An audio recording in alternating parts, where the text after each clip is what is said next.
минути за урбаните вести, добродојдовте. Поскапува влезот во зоолошката градина во Скопје. Деталите ќе ги дознаете во ова издание на вестите. Останете со нас, следува генералната најава. Во Македонија 47 деца се извадени од институциите и ставени во семејства. Од април ќе следуваат високи парични казни за собствениците на миленици кои нема да им вградат микрочип. Од следната пролет, посетителите во Скопската зоолошка градина ќе плаќаат поскап влез. Бензините поевтинуваат за 4 динари, а дизелот за 3,5 динари. Расте бројот на згрижувачки семејства во Македонија, а бидејќи улогата на згрижувач не е лесна работа, во изминатите 2 месеца во 30 градови беа спроведени обуки за згрижувачи, на кои денеска им беа доделени сертификатите. Во Македонија 47 деца се извадени од институциите и се сместени во згрижувачки семејства. Доделени сертификатите за успешно завршена обука за згрижувачи. Обуките се во рамки на проектот На секое дете му треба семејство, кој беше имплементиран од СОС Детско село Македонија, УНИЦЕФ и Министерството за труд и социјална политика. Во текот на 2 месеца од почетокот на кампањата беа организирани отворени денови во 30 градови преку центрите за социјална работа и СОС Детско село, за да им се даде можност на граѓаните низ целата земја да дознаат повеќе и да станат згрижувачки семејства. Јулијана Гапо од СОС Детско село Македонија вели дека институциите не се добра форма за децата да растат внатре. Секое дете треба да расте во семејство или најблиску до топлината на едно семејство. Јулијана додава дека згрижувањето е многу макотрпна работа, бидејќи за да се биде родител и да се биде згрижувач не е исто, а обуките овозможуваат да се дознае што значи да се стане згрижувач. Згрижувањето е многу макотрпна и тешка работа. Да се биде родител и да се биде згрижувач не е исто. Да се биде родител значи одговорноста да лежи кај родителот и тој всушност ги носи сите одлуки за животот на едно дете. Во згрижувањето одговорноста е во повеќе страни, затоа згрижувањето е тимска работа. Кај згрижувањето одговорноста лежи во родителот, во згрижувачот, во старателот, во државата. Меѓутоа исто така здравствените установи, училиштата, заедницата сите треба да бидат поддржувачи на згрижувањето, бидејќи тоа е една благородна мисија и тие се оние кои што треба да помогнат на многу лица, на многу деца кои што останале без родители и родителска грижа. Бенџамин Перкс од УНИЦЕФ вели дека вакви обуки се спроведуваат секаде во светот каде што функционира системот за детска заштита. На обуките потенцијалните згрижувачи учат се што треба да обезбеди еден родител во домашна средина. We had about 300 people. Околу 300 луѓе покажаа интерес за време на нашата кампања за згрижувачи. Тоа представуваше навистина добар почеток. За сега имаме 55 нови семејства згрижувачи, од кои што 28 веќе имаат земено деца. Тоа значи дека 47 деца веќе се извадени од институциите и се ставени во семено згрижување. А тоа представува 30% од сите оние деца кои што беа згрижени во институциите. Ја знаете политиката на владата, но исто така меѓународните стандарди и стандардите на Европската унија дека децата не треба да бидат згрижувани во институции. Македонија има потенцијал за давање на љубов. Постојат семејства кои ги пораснале своите деца и тие може да станат згрижувачи и да споделат љубов со децата што денеска живеат во институции. Таков пример е Живко Силјановски од Прилеп, кој е директор на Центарот за социјална работа во Прилеп и тој е еден од потенцијалните згрижувачи на деца. Тој вели дека со неговата сопруга имаат 2 полнолетни деца кои работат и живеат надвор од родниот град, па неискористената љубов сакаа да ја пружат на некое детенце кое на вистина има потреба од неа. Во овој дел јас сум само една посериозна поддршка, би рекол, на моето семејство, на мојата жена, со цел да станеме згрижувачи, да згрижиме дете. Впрочем, рацете на сите нас во семејството четворица се кренат високо кренати кон прегратката на она дете кој го очекуваме да се смести. Така да потребата од нега, љубов, грижа едноставно ја има и ние чекаме таа ситуација, тој момент кога ќе ни се случи.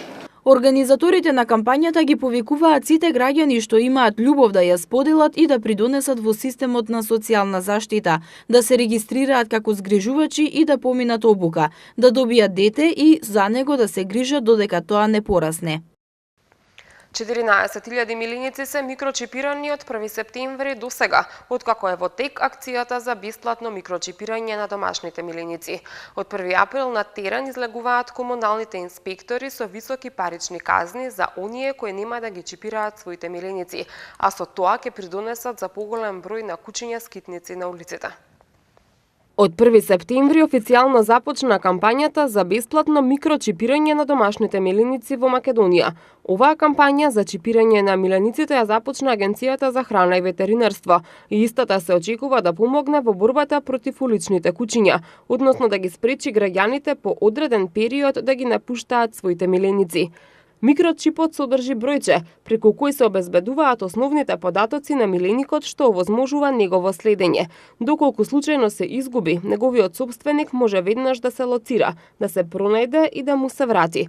Исто така, ветеринарната струка на овој начин ќе знае колку животни има и кој им е собственикот. До месец април, чипот и аплицирањето на чипот се бесплатни во рамки на кампањата на Агенцијата за храна и ветеринарство за бесплатно чипирање домашни миленици, но се плаќа вакцина против беснило 600 динари која е задолжителна при чипирањето. Исто така се плаќа и пасошот 120 динари кој се издава за миленикот. Потоа, како што информираше градоначалникот на град Скопје Петре Шилегов на брифинг со новинарите, ќе следуваат високи парични казни за собствениците на домашните миленици кои нема да ги чипираат кучињата и мачките. Имено, очекувањата од оваа акција се значително намалување на бројот на бездомни кучиња и мачки по улиците, бидејќи при евиденција на животното, комуналниот инспектор ќе има право да му го врати на неодговорниот собственик. Микрочипирањето е безболно, а микрочипот се аплицира во пределот меѓу плешките. Микрочипот е мал електронски уред како зрно ориз, содржи информации за собственикот на миленикот, расата на кучето и полот, за тоа дали е вакцинирано и кога е третирано со средство против паразити. Овие податоци во вид на низа од бројки се внесуваат во електронски системот каде се веднаш достапни. Во пакувањето со микрочипот има и налипница со соодветно бројче која се става во пасошот на миленикот.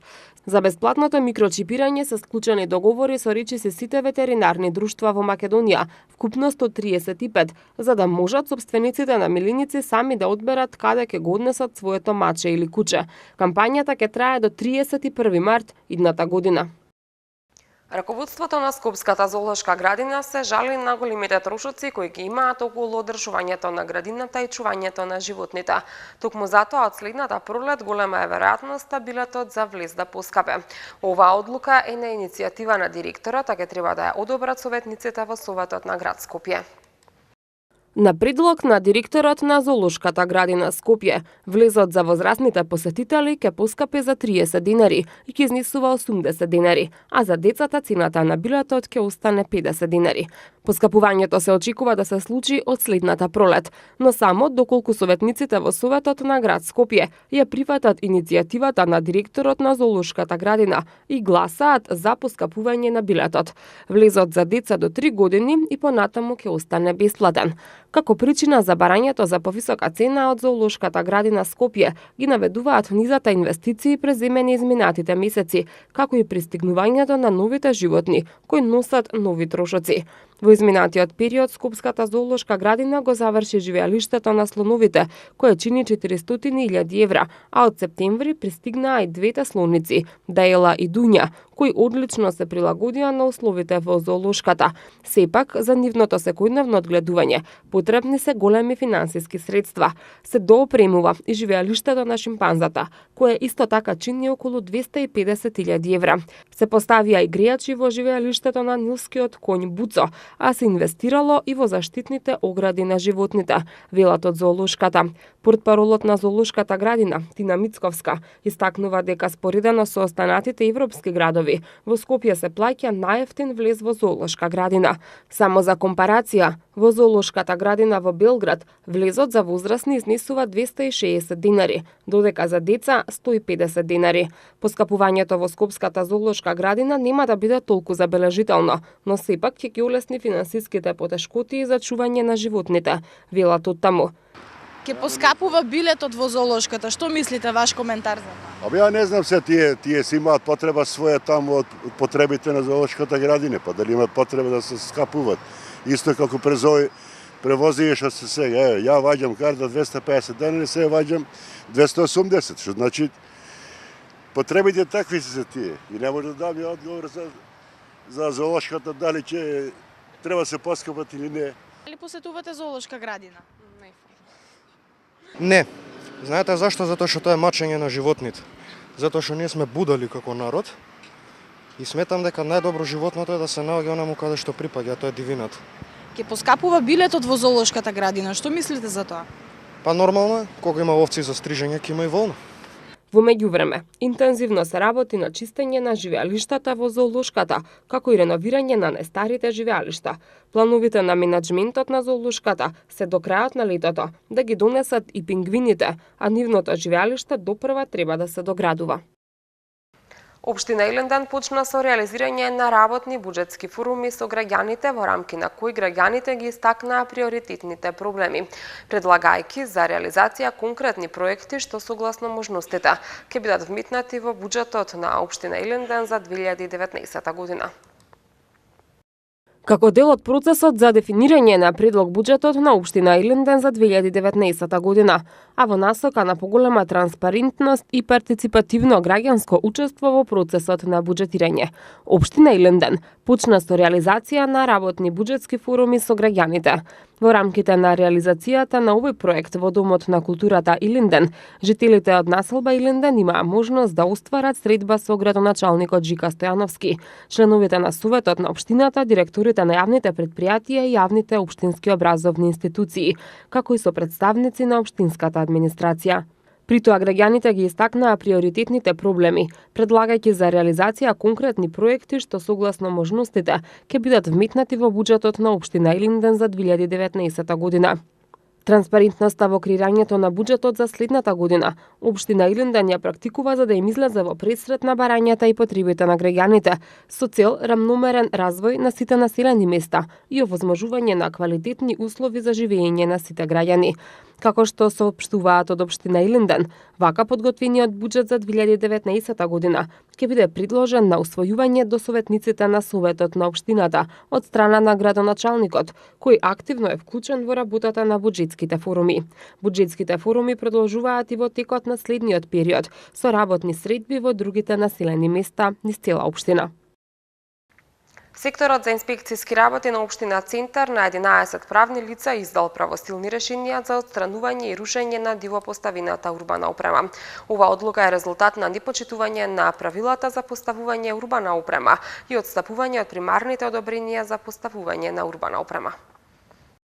Издадени се 11 решенија за отстранување урбана опрема во Општина Центар во рамки на есенската акција на секторот за инспекцијски работи за регулирање, расчистување и уредување на урбаната опрема, поставена на територија на општината. Од Општина Центар информираат дека поради непочитување на правилата за поставување урбана опрема и отстапување од примарните одобренија за поставување урбана опрема, секторот за инспекцијски работи на 11 правни лица издал правосилни решенија за отстранување и рушење на дивопоставената опрема. Со издавање на решенијата на правните лица, општината им наложува во законски предвиден рок сами да ја отстранат нелегално поставената урбана опрема. Решенијата веќе се испратени на понатамошна обработка и доколку правните лица не ја отстранат урбаната опрема, општината најавува дека самостојно ќе постапи по решенијата за отстранување. Општина Центар потенцира дека активноста е дел од заложбите за доведување во ред на поставувањето на урбана опрема на територијата на Општина Центар, со што ќе се улесни движењето на граѓаните на улиците и ќе се нормализира сообраќајот на возилата. Регионалниот центар за управување со кризи на град Скопје информира дека утре без електрична енергија ќе останат делови од скопските општини Карпош, Ѓорче Петров, Кисела Вода, Центар, Сарај и општина Студеничани. Утре без електрична енергија ќе останат делови од скопските општини Карпош, Ѓорче Петров, Кисела Вода, Центар и Сарај, како и општина Студеничани. Како што соопшти регионалниот центар за управување со кризи на град Скопје, по известување добиено од Ивана Македонија. Во периодот од 9 до 13 часот без струја ќе бидат корисниците од улицата Козле, од број 163 до број 169 во општина Карпош, како и дел од корисниците од улиците Корушка, Вангел Дину и Иван Цанкар во општина Ѓорче Петров, а во периодот од 12 до 14 часот без струја ќе бидат корисниците од улицата Славе Деловски во општина Центар. Во периодот од 9 до 14 часот без струја ќе останат корисниците од улицата Христо Татарчев, бројвите 1, 3, 5 и 7, како и дел од корисниците лоцирани пред и по поранишниот објект на Славија во општина Киселавода. Од 9 до 15 часот без струја ќе бидат корисниците од улиците 4, 6 и 7 во Батинци, општина Студеничани, а во периодот од 9:15 до 12 часот корисниците од булеварот Митрополит Теодосиј Гологанов од број 204 до број 214, како и објектот на Трим во општина Карпош. Без струја утре во периодот од 9:30 до 12 часот ќе бидат и дел од корисниците од село Горна Матка, а во периодот од 9:30 до 15 часот ќе бидат корисниците од село Долно Свиларе во општина Сарај. Регулаторната комисија за енергетика донесе одлука да ја намали цената на горивата. Новата, поевтина цена се воведува од Нокеска на полноќ.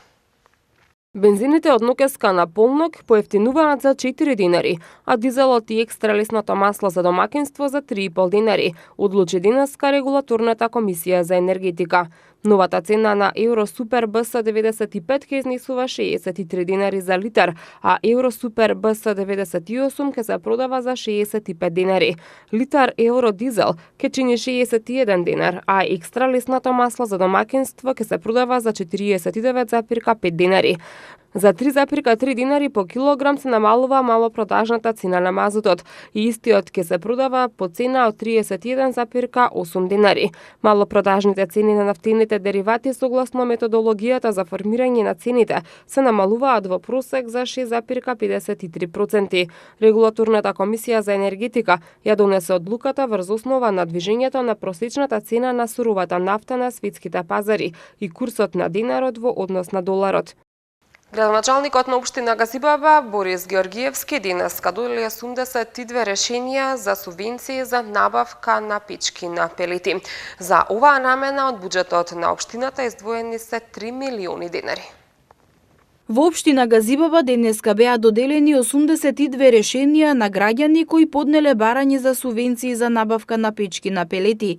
Како што информираше денеска градоначалникот Борис Георгиевски, барање за субвенции поднеле 83 баратели, но еден граѓанин е одбиен поради некомплетни документи, односно стара фискална сметка. Георгиевски пред присутните посочи дека го радува фактот дека на секој јавен повик се пријавуваат се повеќе граѓани кои ќе одлучат да користат еколошки грејни тела и материјали. Инаку од буџетот на општината за оваа намена беа одвоени 3 милиони денари. Општина Газибаба и понатаму ќе одвои ова значителна сума на средства. Годинава се 3 милиона денара.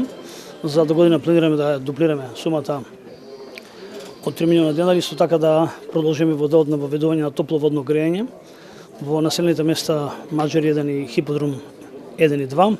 Како и започнување веќе на процесот на гасификација во делот на автокоманда, Триангла и Хиподрум. Ова е со цел да им се помогнеме, да се помогнат на граѓаните во делот на зачувувањето и одржувањето на човековата околина, а од друга страна субвенцираме директно за да можат емисијата на ПМ честички да се намали. Градоначалникот Георгиевски додаде дека и во идниот период општина Газибаба ќе продолжи со реализацијата на екоакции и настани преку кои директно ќе се влијае за одржување на чистотата на животната средина, а особено врз подигнување на свеста кај граѓаните, дека сепак зависи и од нас каква средина на живење ќе имаме. Денеска во Скопје имавме променливо облачно време со температура до 13 степени. Утре ќе имаме слично време со температура до 12 степени. Поради продор на постуден воздух од север, веќе од среда врнежите од дожд ќе преминуваат во снег на планините и по високите места. Ќе дува умерен до засилен северен ветер што ќе предизвика позначителен пад на температурата. Во среда температурата ќе го достигне само 6 степен, во четврток до 5 степени, а во петок повторно ќе имаме температура до 6 степени.